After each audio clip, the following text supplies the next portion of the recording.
Kakusog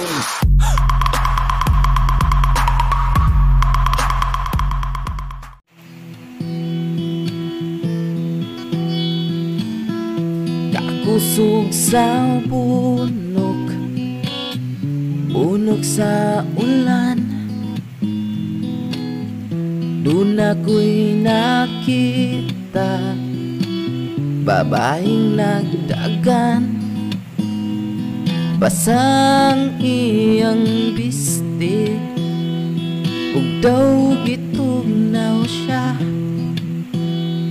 Maong misilong siya sa amoa.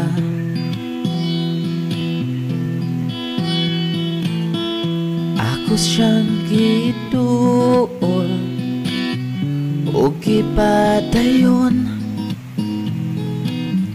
daw Maria Clara ang iyang pahiyom. Ang dughan ko nalipay, kanindot sa iyang kilay. Gihulman ko ang biste ni nanay.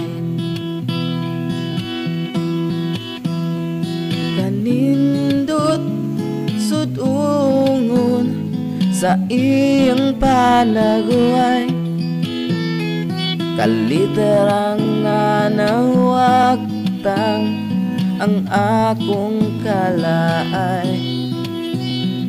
Apan sa kakulaw, mihunong ang ulan. Bisangit siya nga muuli na lang.